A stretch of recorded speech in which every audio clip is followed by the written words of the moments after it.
Hello everybody, thank you for joining today. My name is Jonathan and today we're going to be covering reflection. So some of our learning objectives include to understand what is meant by reflection, to understand the conditions needed for reflection, and to recall and explain specular versus diffuse reflection. So I hope you're ready for it, let's get right into it. Now, let's get started with our diagram here. I know it looks a bit complicated and with a lot of features, but I'm sure by the end of this video you're going to understand it all. So let's start off with what we have over here. Now this is called a plane mirror. It's called a plane mirror because it rests in one plane. In this in this example, it's the horizontal plane. You can see that one side is crossed, alright, and it has these like diagonal dashes on it. That's the opaque side. The other side is the reflective side. So let's do that. Reflective side. Okay. Now we can see these two beams going through and bouncing off the face of the mirror here. This is called a light ray.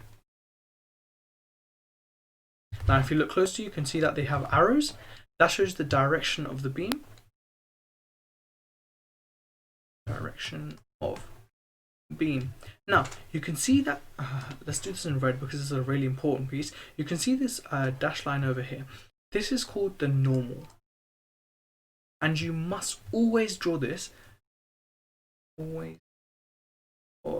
draw perpendicular, so 90 degrees to the plane of the mirror. Now, what do I mean by that?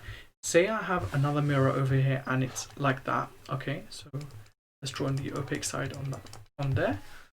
If I was to draw the normal on here, some people would just do that.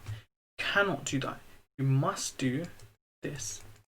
It has to be 90 degrees to the plane of the mirror. Okay, the normal must go always 90 degrees to the plane of the mirror. Let's get rid of that because that's confusing. Okay, now we can see over here this little square box that tells you that it's 90 degrees.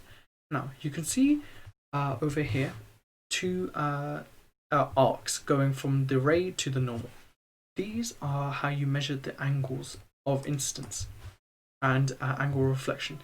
You have this angle here, so I'm going to put a theta there for the angle here, and I'm going to put theta, look, theta I and theta R. Theta represents angle, okay? So we have a theta I, which is the angle of incidence. So we can see that the arrow is pointing towards the mirror on the left-hand side. That means that the ray of beam is traveling towards the mirror. Whenever the beam is traveling towards you, that is the incident ray, and so the other beam which is traveling away from the mirror, that's the reflected ray, so that's given theta R. Now for reflection to occur, let's do this in red because this is also very important. The angle of incidence must equal the angle of reflection. Okay, so the incoming angle must also equal the outcoming angle for reflection to occur. Reflection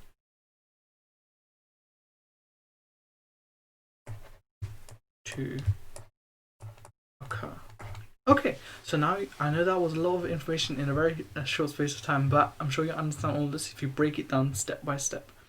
Now, one thing I need you guys to watch out for is that some people will draw their angles like that on the touching the mirror. You cannot do that. It's always the angle of incidence to the normal. Okay, so it's always a ray to the normal. It's always the ray to the normal.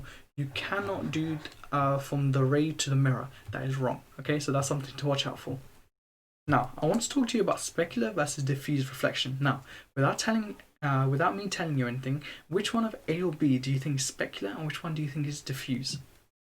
Now, a lot of people may just guess that B is diffuse, which is the right answer, because you think diffusion. In biology and chemistry, diffusion is a spreading out from area of high concentration to low.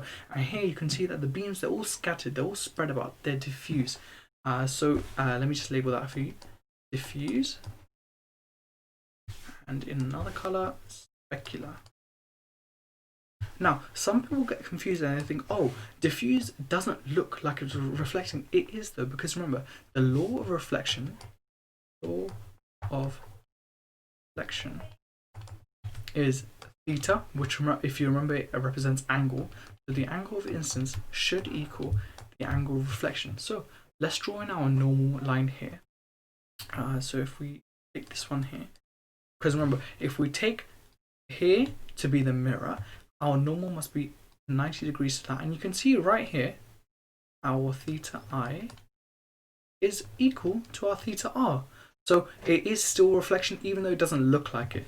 The definitions for specular versus diffuse reflection are that specular, as you can see, that all these rays, they're all parallel to each other, all the reflected rays. So specular reflection is when all the reflected rays are, bad writing, are parallel to each other.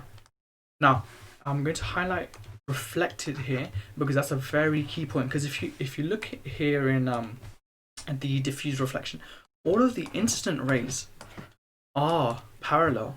It's the reflected rays. So let's say theta R, that are all jumbled up. They're all in different directions. In diffuse reflection, let's do that in red.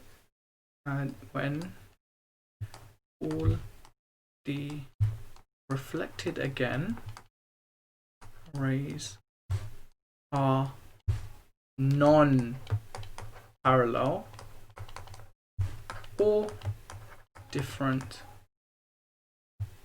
It's gone kind of off directions. I'll type this up in the bottom for you again here too. So specular is when all reflected